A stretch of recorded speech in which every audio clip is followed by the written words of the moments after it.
Okay.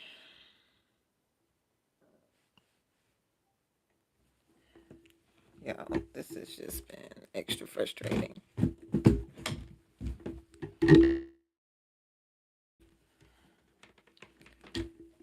Okay.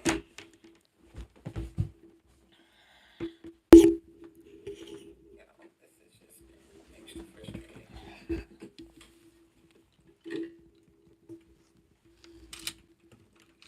Can't even.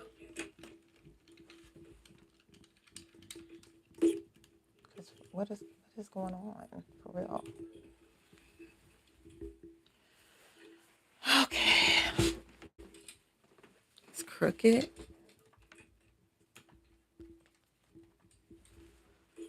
You know.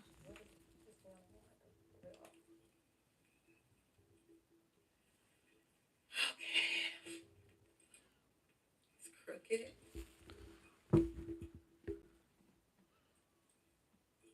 You know.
Well,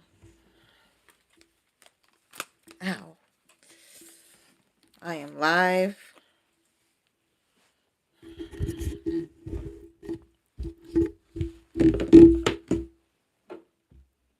Well,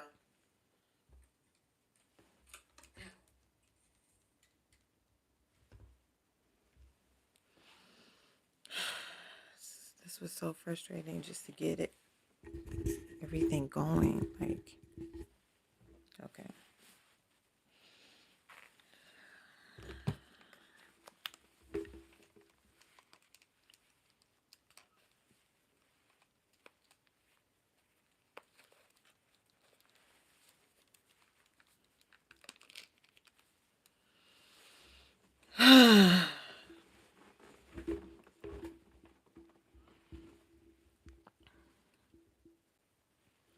Oh, hey, Tara.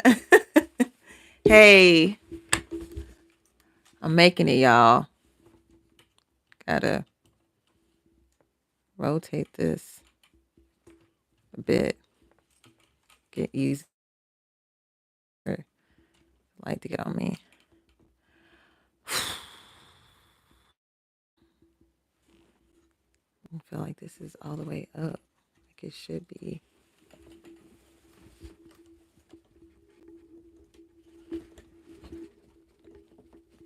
Whew, technical difficulties. How are you doing? How are you doing? Thank you. Thank you so much. I appreciate that. Cause this was um this was this was an interesting journey getting here. Sorry, I got a lot going on with these chords. Okay, well, I might as well get started. I done spent long enough, trying to adjust everything. Can you hear me good? Is everything good? Can you hear me good? Because I can hear myself, but I don't know how I'm sounding to you. Hello? Can you hear me better now? Let's see. Okay. Well, it's been a journey to get here. Just today. I'm not even talking about getting to the podcast as a whole. It's just been a journey to get here today. Today has been filled with a lot of things, but I think today mainly has been filled with new things. So, before we get started, welcome back to the throne, View from the Throne. I'm Lorenza Nicole Molina, aka the Black Butterfly Queen, La Reina Mariposa Negra. And once again, yes, this is View from the Throne. I hope you brought your crowns. And if you did, put them on, sis. We're gonna go in to something. Okay. So today, I feel like today, like I said, was full of new things. Um, a lot of new challenges and facing things, facing fears. And one of those things was me coming on this live in my with my hair in its more natural state. And I'm not used to wearing it like this, so it's an adjustment. But it's my hair. Um, this is all new to me, but it's still me. It's interesting how things can be new to you, but it's still you. The new you that's always really been there, but like embracing that part of you. Um, so while I was doing my hair, I had plans to do something else with my hair. And as I was doing it, what I decided to do, it changed. And when I had to take that style down, I was like, okay, God, where are we going with this? Because I only have so much time to get ready for the podcast. I don't know what you want me to do. And he didn't really give me a whole lot of word, but the word that he did give me was authentic. Authentic. Authentic. Something that um is rare, I think, today. And when we get it, we gravitate to it so quickly and we leech onto it and things like that. But God wanted me to come on here and be authentic. Um, I think the courage to be authentic is the key here. And it's funny because courage technically um, can be built up by repeated failure, um, but still trying and being resilient anyway. And to have courage to come on here, to be authentic, to be originally myself, to be my raw self. Um, I realized that to be authentic, to the courage to be authentic is a combination of failing so many times at being whatever I thought I was supposed to be and building my courage in that process to come out here today like I am today. There's a lot of us, women today, especially Black women. We're wearing our natural hair, we're embracing our skin color, we're embracing our history, our future. We're embracing the idea of lineage, and we're embracing the idea of leaving a legacy. We're embracing the idea of creating of generational wealth and generational health and generational mental stability and generational spiritual strength. And we have all these things, but that we're trying to do and that we're embracing. And it all started with women starting to go natural. It all started really when started seeing a movement when women start going natural like some years ago. And we call it the creamy crack, took a hit in the industry. Because women were like, no, let's embrace our hair. We were told this whole time we couldn't grow hair and we couldn't do this and we couldn't do that. And then it's like, once you start embracing your authentic self, all of a sudden it's like, well, what else can I do? The courage to embrace that came from all the failures of probably not embracing it in the first place. All the times where you still felt empty, even though you felt beautiful or you felt pretty, but you didn't feel whole because you weren't embracing your authenticity and you didn't know better. No one taught us how to do that. There's a long history with black women or women, you want to say the diaspora of us black women, and our hair wraps, what they meant culturally, what it means now, what it meant during slavery to have your hair wrapped. It wasn't for pride. It was actually because of the slave masters' wives were jealous of the slave women in their hair. Our hair defies gravity. It can, morph and change, and it's beautiful. Um, so to see, that's what they call black girl magic, you know what I'm saying? To see that and not understand it, and also see your husband's intrigued with it, it's a threat. And it's not a threat that we intended to get. We were just being ourselves. But because of that, we were treated a certain way about our hair. Cover your head up. We were taught to be ashamed of it. And it comes all the way back to me today. Like, I love my hair. I've always had long hair. And I had long hair in a time where they I had long hair just not that long ago, where they was thinking, oh, black girls can't grow hair. And I used to get treated uh not too kindly behind it. I would get mocked, or because you're too dark to have hair. You're too, I went through my own battle with my hair and my dark skin combined. And it wasn't because it was short, or it wasn't because it wasn't fluffy or anything. It was because it was long, and the jealousy of my hair. And it was interesting because it was black little girls and black little boys who mocked me the most. And we were in this because we were taught to hate our hair, and we were taught to believe that we could not grow hair. I mean, the stupidity and the lie, the fact that we can't grow our hair, like that doesn't even make sense. Like, and to try to take that very thing away from them mean that they felt that it held a power. And obviously it held something, because once we started growing our hair out, we started thinking about what else could we do.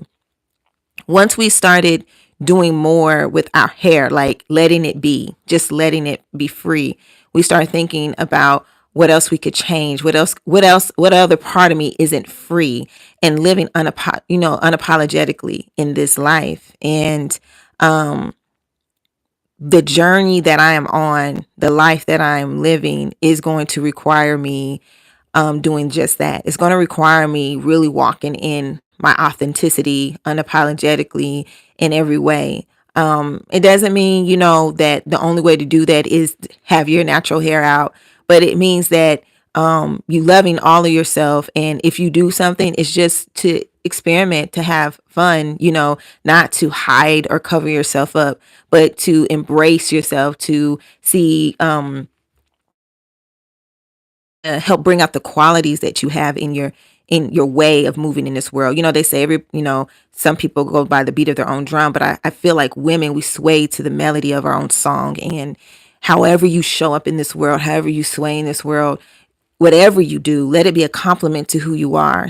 Let it be a compliment to something you love or like. And there's a lot of things that we are critical of, a lot of things that we may pick on ourselves for. And because of society, because of this world, because women, we're not, when we're too young, we're silly, we don't have a brain. But then when we're older, we don't have beauty or something. Like society says this, we have to keep up with the Joneses, and they pin us against each other, and they've been pinning us against each other for such a long time. I mean, it's not just amongst us black women, but it's amongst our Hispanic and Caucasian counterparts.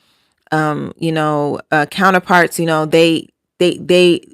are taught to be jealous of each other. Like I said, way back in slavery, they were taught they were taught to see us as a threat. They weren't taught to stand up for themselves in the same way. They were actually, a lot of Caucasian women were beaten by their husbands and things like that during the time. And so some of them weren't allowed to breastfeed their babies. The black women were made to breastfeed their babies. And I believe some of them probably wanted to breastfeed their babies, but they weren't allowed, And so there was an oppression. It doesn't erase the immense amount of insanity that the black people as a diaspora have gone through, like all over this world. Like, world history is our history. Hashtag Black History Month, right? Ting. World history is our history. World history is our history. World history is our history. And it does not, the oppression of someone else does not erase the oppression of another. But I just want to I want us to recognize how women have been made to be pinned against each other, to be looked down on to each other, because women are the soil. We're the ones that carry, life. We're the ones that incubate the seed. We're the ones that, if without us, the seed cannot grow. I mean, think about it. Anything female is held hostage. I mean, even in America right now, it's illegal to just plant female plants everywhere. Technically, they say it's because of the pollen and the sap going everywhere and destroying things. But it's messed up that the female plants are policed, but male plants are not. Most of the trees you see around that are growing freely are male plants. You will rarely see a female plant, like a pear tree or an apple tree growing on the side of the road. You will see that in Jamaica. You will see that in islands. You'll see that in other places, in other countries. You'll see coconut trees just growing just growing. But you won't see that here in the United States, not because we never necessarily had certain fruits or fruit trees or fig trees, but yeah, that to if you control the where the seed grows, you control the food. And so women have been controlled. We've been manipulated. Even everything about us, female, from plants to actual women to animals, breeding dogs back to back to back, just for them to die from after breeding. Like, it's an epidemic against the female gender when it comes to um, how they have done us over history. And when I say that, I mean all creatures that are female.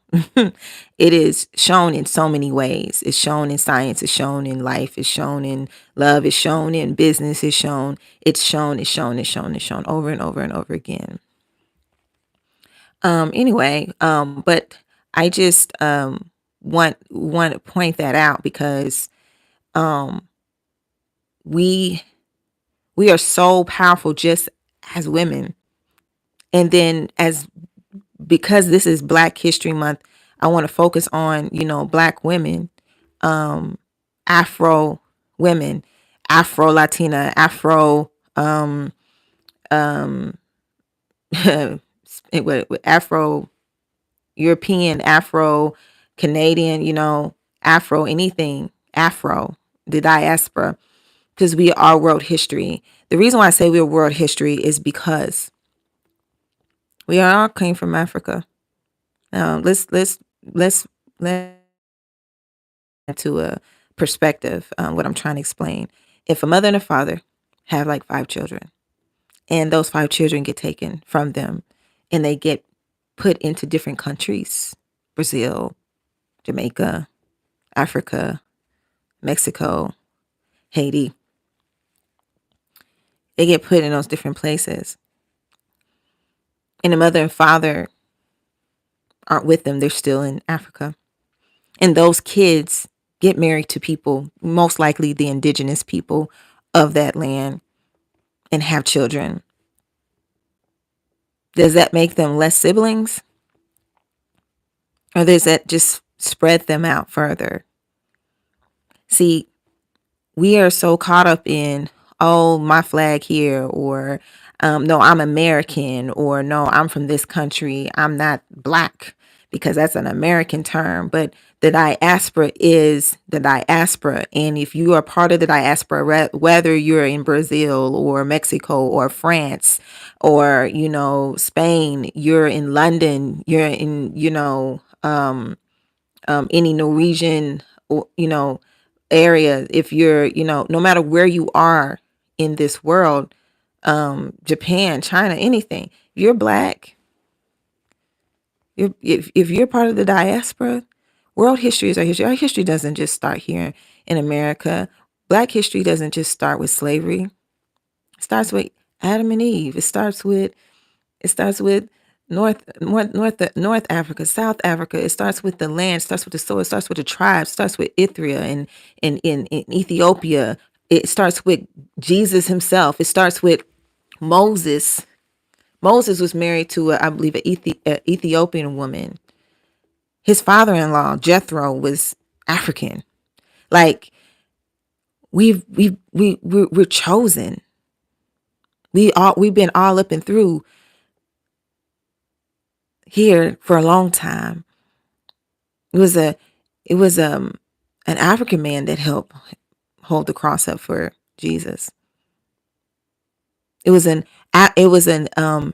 Ethiopian man that Jeremiah the prophet ran into in the desert after God told him just go this way. He didn't know where he was going. He just went. He ran into an Ethiopian man and started talking to him about God. And at that time, Ethiopia was considered like one of the furthest places of the earth. And God was like, spread my word. And Jeremiah came after Jesus ascended into the heavens. So, not Jeremiah, Stephen, excuse me. Sorry. Stephen. Jeremiah is way, way, way, way before the fall of the Hebrew people again and getting captured by Babylon. But Stephen, yeah, Stephen. Stephen, he was a servant of the Lord. He just went, And so, but I'm just saying that God's people, Black people, brown, we've been intertwined in this thing together for a long time.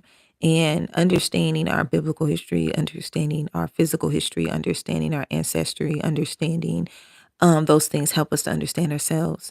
Embracing our authentic self, because there's power in truth. God said the truth will set you free. And I think that is what ended up happening when women started embracing their hair, embracing their skin, embracing those things. I hate that to this day, a lot of us are still dealing with self-esteem issues. As much as I have grown through a lot of mine, there is just that nagging thing sometimes about your skin or your hair or your body or something. Everybody has something. And it all started with the lie that we weren't good enough.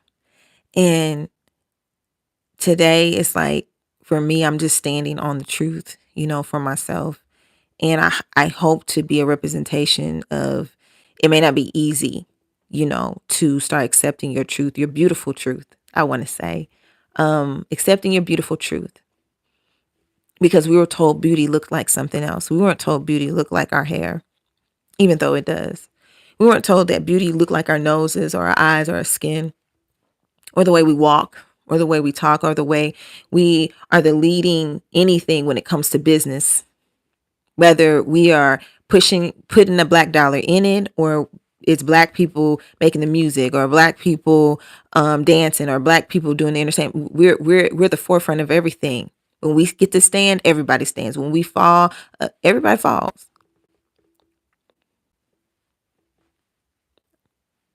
We are great people, and it's time we remember who we are.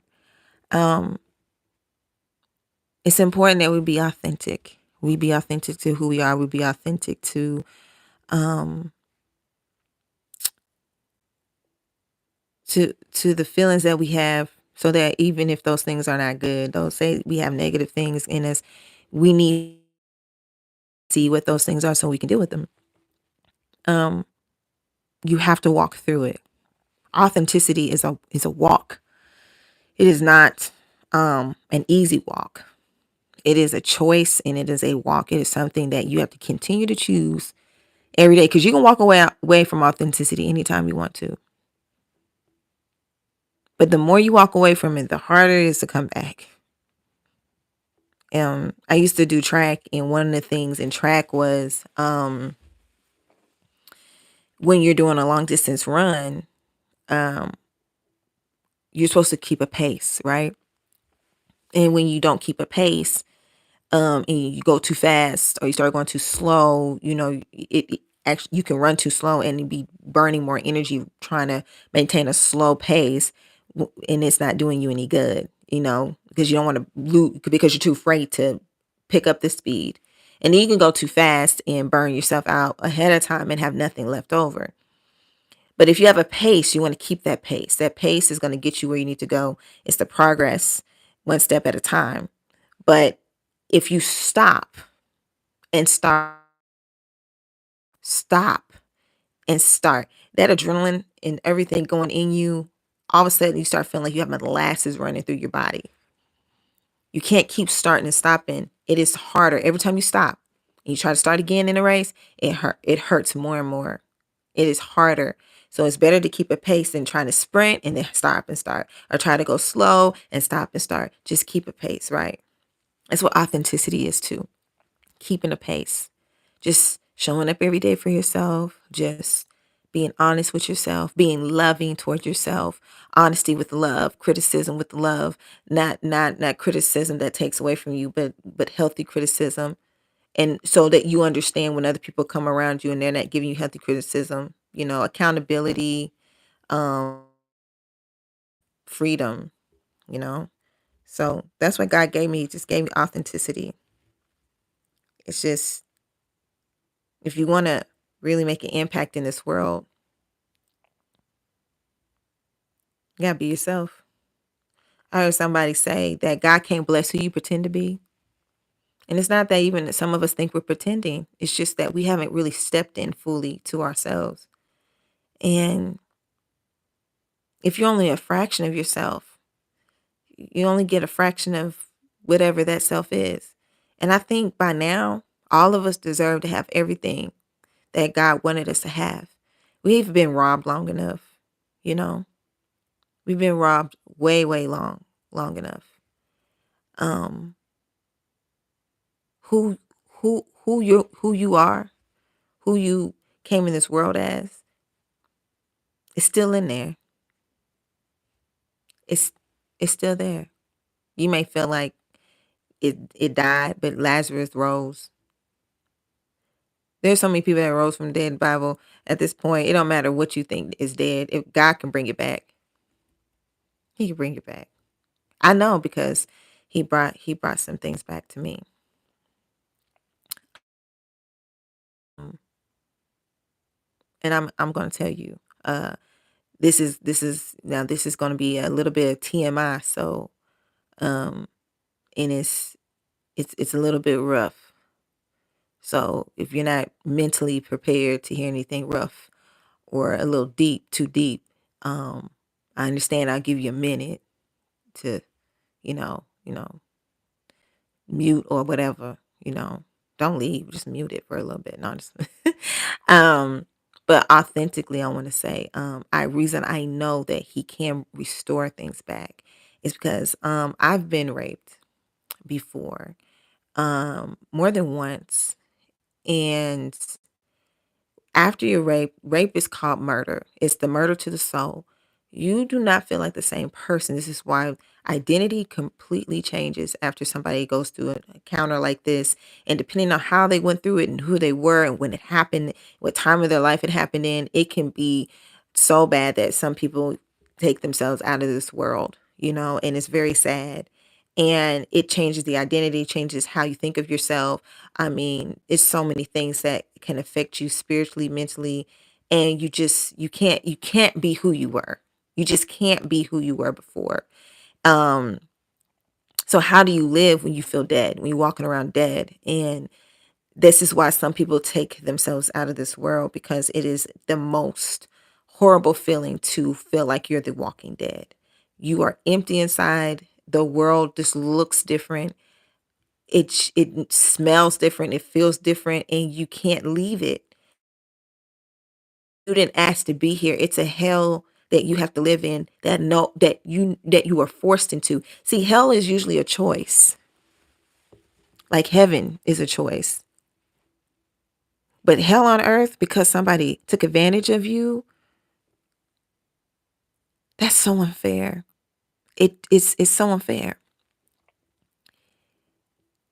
But I made a decision that I'm gonna be whoever God called me to be anyway. See, it seems so unfair for me to do the work after somebody hurt me, because they didn't want to hurt me. It seems so unfair for me to be accountable for my own um pain or the joy that I should have, when I should never have to fight this fight in the first place. And I could be hung up on that. I could if I wanted to, but I didn't want to, because where that place is was still in the space of the hell that I was left with, and I did not want any parts of it. And I couldn't deny what I've been through. So how do I get through this thing? First, I have to accept that it was wrong and it wasn't my fault. First, I have to accept that I'm not the same because of this experience. And I also have to accept that any experience is going to change or shift you anyway. That's the truth. Also, I had to accept that the truth is, no matter what I went through in my life, that only merely a chapter in a bigger book of my life. And not even a chapter, baby, that's a paragraph, okay? Because the things that God has for me, okay, that does not define my story. That may be a part of it, and that's fine, because all things work together for the good of those who love the Lord and who are called according to his purpose. That's fine. It can be in there. God sees me, okay? But what it's not going to do is define my story. I'm not gonna give credit to, oh, when this happened to me, I did all these things and I became this. No, no, no, no, no. I'm not giving credit to this place. I decided, what do I still have? Do I still like music? Do I still like dancing? Do I still like those things? Still like those things. I'm going to go ahead and pursue those things anyway. Why don't I deserve to have it? Why do I want to keep giving myself over to the space that the monster created for me? No, no, no, no, no. I deserve to be those things. And those things come with being truly honest with yourself, and walking that out comes that is authenticity, being realistic. I feel like crap. I don't like this. I don't like that this happened. But I also know that you can I also know that I don't have to be defined by this. The devil doesn't get to tell my story. Did you hear me? The devil don't get to tell my story. He don't get to have a say in who I get to be. He don't get to mold me. He don't get to create me in his image. No, no, no. I was already fashioned and formed when I got here. What they say, if it ain't broke, don't fix it.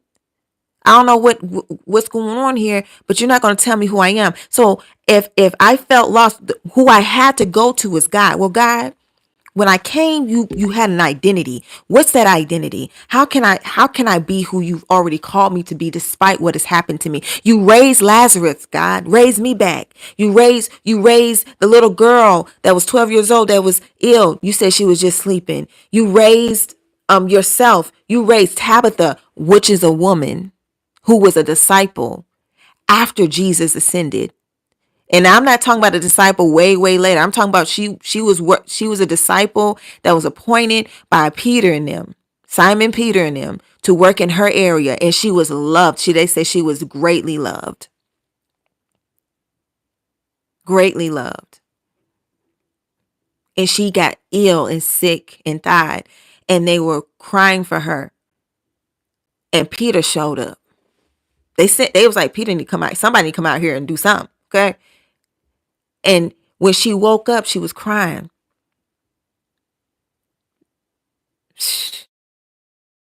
Because see, when you die, you know what happened. You know what it's like to feel life leave you. Now, she was with the Lord, I'm sure.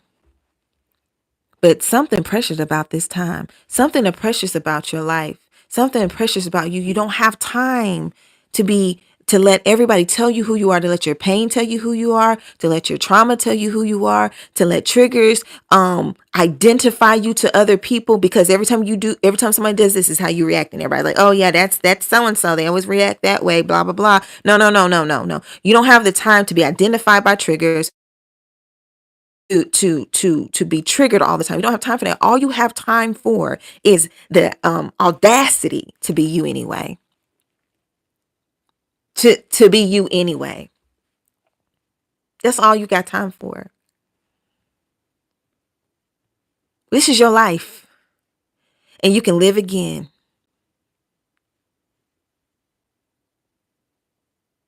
To live is Christ. To die is gain. You can live again.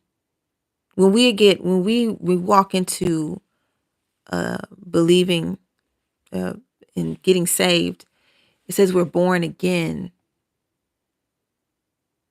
We become brand new. You don't think God can continue to make you brand new?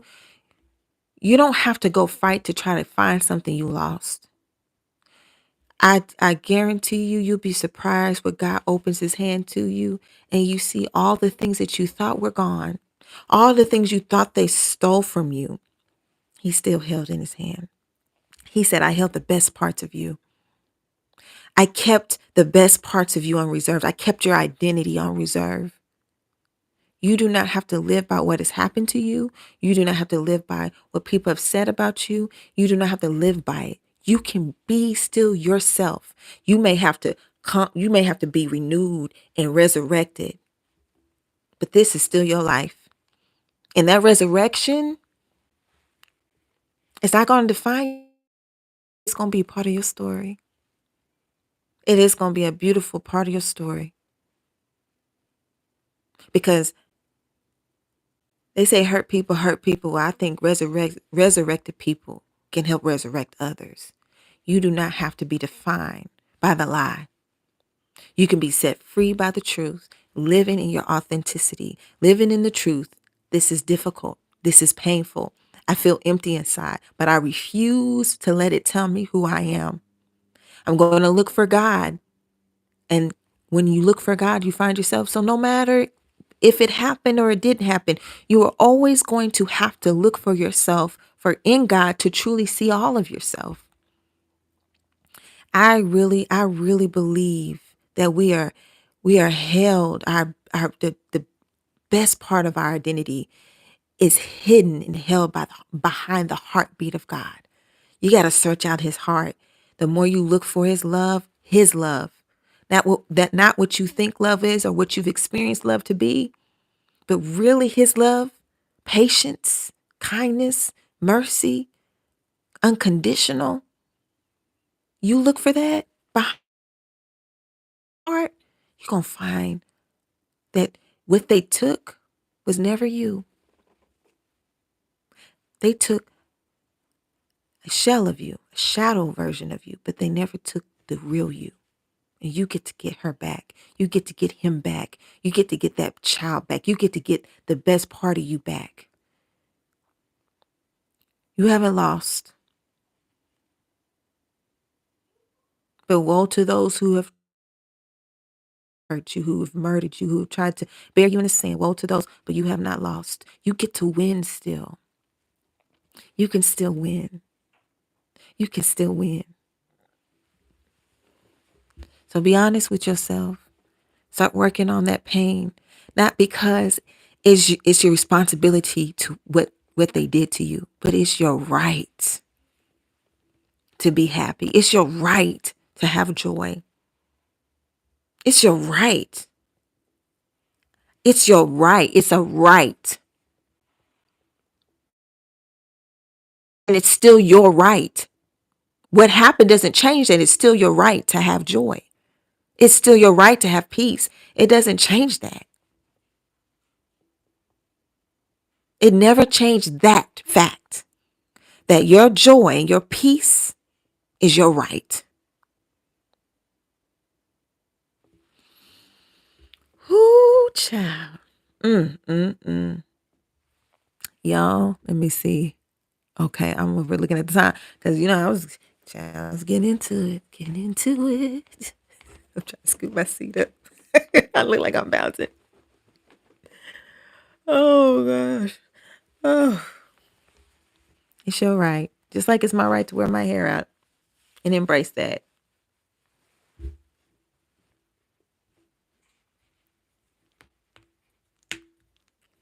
It's your right. No weapon formed against me shall prosper. No, it won't work. No weapon formed against me shall prosper. It won't work. God will do what he said he will do. He will stand by his word. He will come through. No weapon formed against me shall prosper. It won't work. Yes. Because let me tell you, the person that raped me was a musician. And when he raped me to the music of a piano, my favorite instrument. And I didn't want to sing anymore. I didn't want to dance anymore. I didn't want to be creative. But look at me. I'm doing more than what I thought I would do before I even got raped.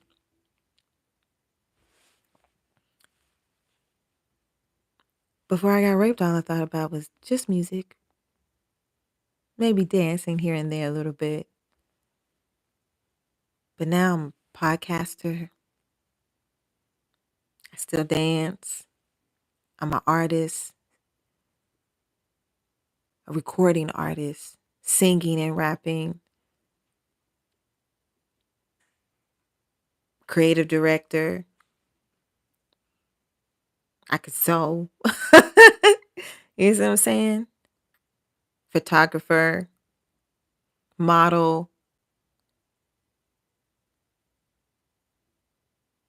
and I still got my hair. I still got my skin. Your skin is a gift. Now, this hair, we can do whatever we want. We can shave it off. We can do whatever. It's there to enjoy, have fun with. Take care of your skin. It's your gift. It's a present to you. You're wrapped in your present. You're wrapped in your gift.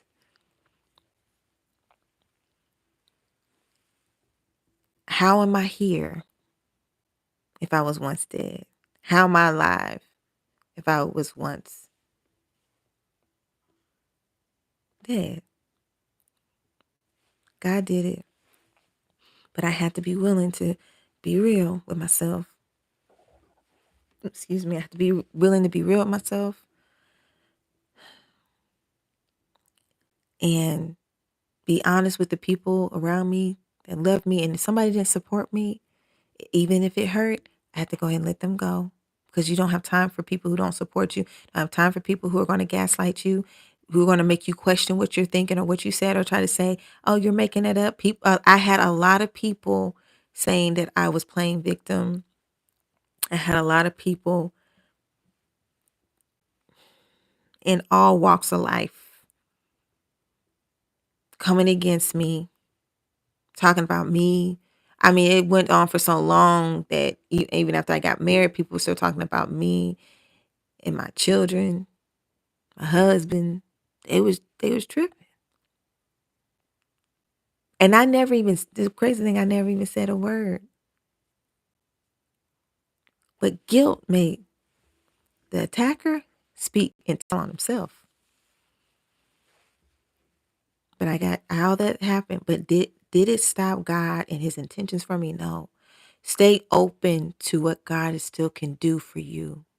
Don't put a cap on God because somebody tried to put a cap on you and your faith. You are here still for a reason. That does not define your purpose. It does not define your life. It does not take away your value or your meaning. Whatever has happened to you, if it's this or anything equivalent to that, meaning something that gave an experience that changed your life forever, that changed how you felt and saw the world forever, that broke you and you never knew how to get back up, but somehow you're still here. You can have and be who you were supposed to be no matter what. That is a part of your story, but that is not who you are. That's not your identity. That is not your identity. Your pain is not your identity. That everything needs to be viewed through the scope of pain, the lens of pain. You can have joy. You can be happy. You can be blessed. You can see what love really is. You can hope again. You can run. You can walk again. You can be healed. You can be happy. You can lead a great life. You can get that job. You can have that career. You can do it. You can. See, we put can't all the time, but really it's can. It's the enemy always adding his little and abbreviations and apostrophes and all things to what we do to change the word. But in the word can't, it still cannot be spelled without the word can. It still needs the truth to become the lie. That's what the enemy was. That's what the enemy is. He needed the truth so that he could twist it into a lie. You can't create a lie by itself. A lie still needs the power of the truth to be created. The truth stands by itself. The lie is still supported by the original truth. It has to have something to go against. But the truth stands on its own. It stands on its own. What's up? You said something? The lie is like a little kid trying to imitate their big brother, sister. Playing games, trying to be a big kid. You're not. You just a little lie. Because you still couldn't be nothing without me. The enemy cannot outmaneuver God. God created all things. How can he outmaneuver God himself? How can he move around light? It says perfect light cast out all darkness. It has to go. It has to submit to the light. You can be all that God says you were supposed to be. Did you think that he didn't know that this attack was on the horizon? Did you think that he didn't know it was going to come? Did you think he didn't know it might happen? But he still said your purpose is greater than your pain. Your life with me is more bountiful and more full than the deepest pain that you've ever felt. You can have everything I said no matter what. That does not define me either. Your pain don't define me. But how much you carry allows me how much room I can have. You got to give me your pain so I can have more access to you, so I can do more with you. But if you keep carrying the pain that other people gave you, you miss out on what I can give you. You don't need to carry that because that is still robbing you. Yes, they did. Yes, they did what they did was wrong. But what are you going to do for yourself that's right? Are you going to keep carrying that and that what they did continue to take from you? Or are you going to every as much as you, I give this to you, I give that to you. It doesn't happen in a day. It is a process. But along the way, as you give something to God, he gives something to you. As you give him a little bit, you give God an inch, he gives you miles. He doesn't take them. He gives them to you. He accelerates you. He knows who you are, what you've gone through. But trust him anyway. It wasn't him. He didn't abandon you. He didn't look away. But free will was at work. We blame God. Why? Because he gave us free will. And that person's free will was to harm somebody. And the setup was the enemy.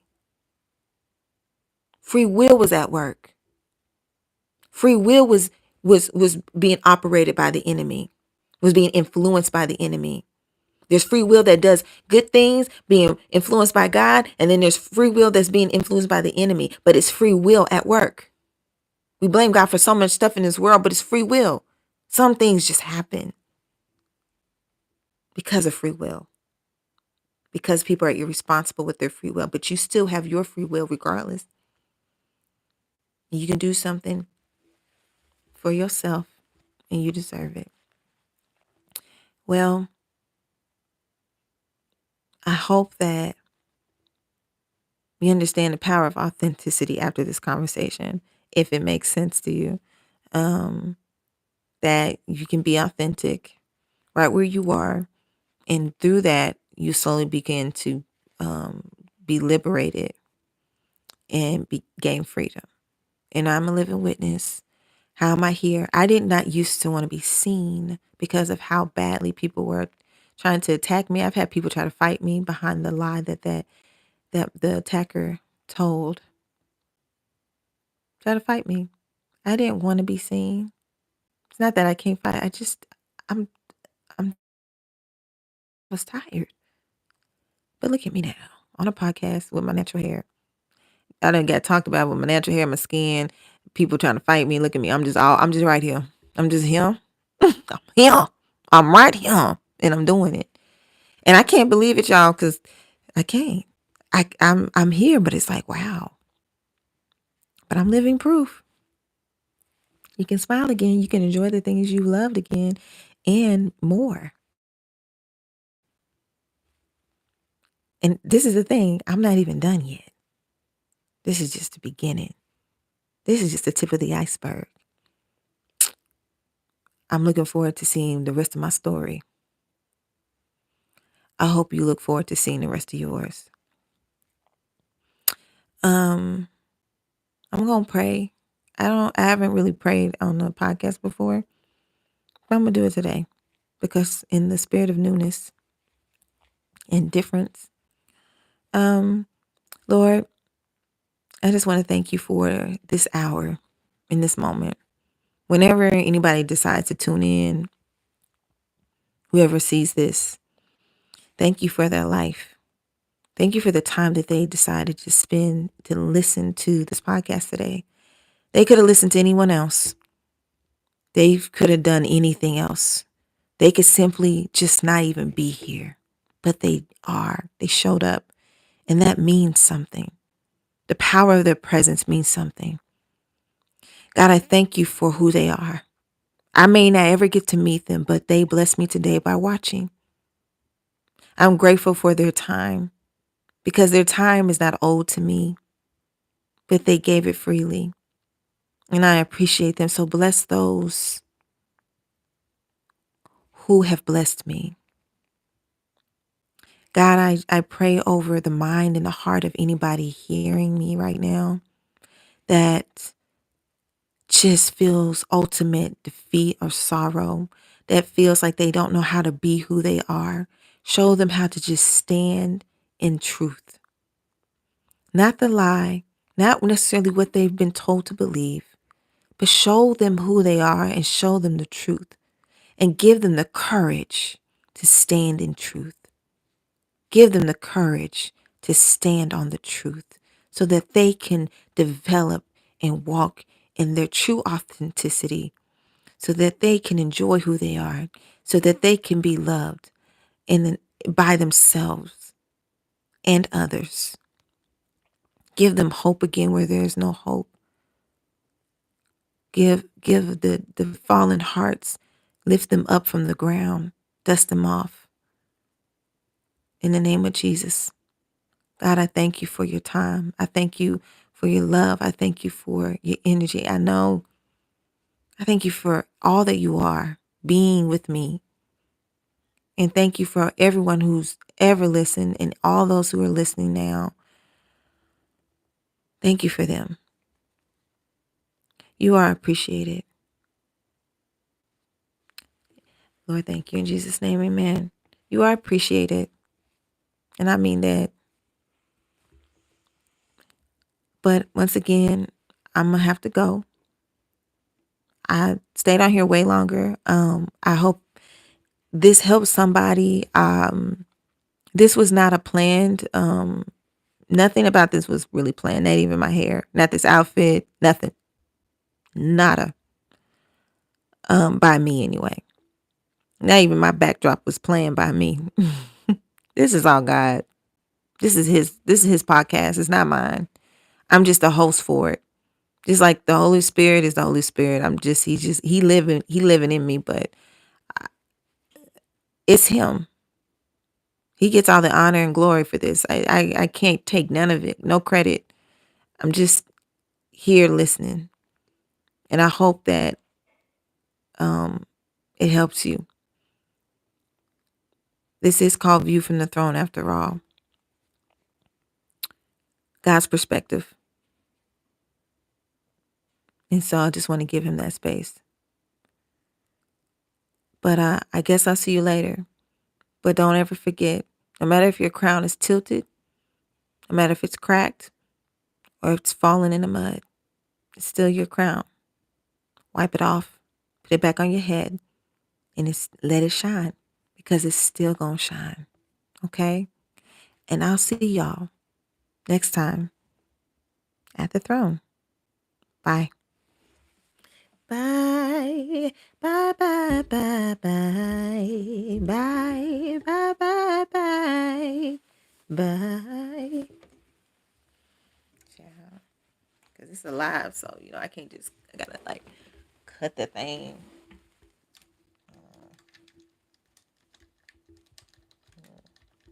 The whole time I had water and I never. Yeah. That's what's about. Okay. Let's see. Okay. Bye, guys. Thanks for tuning in.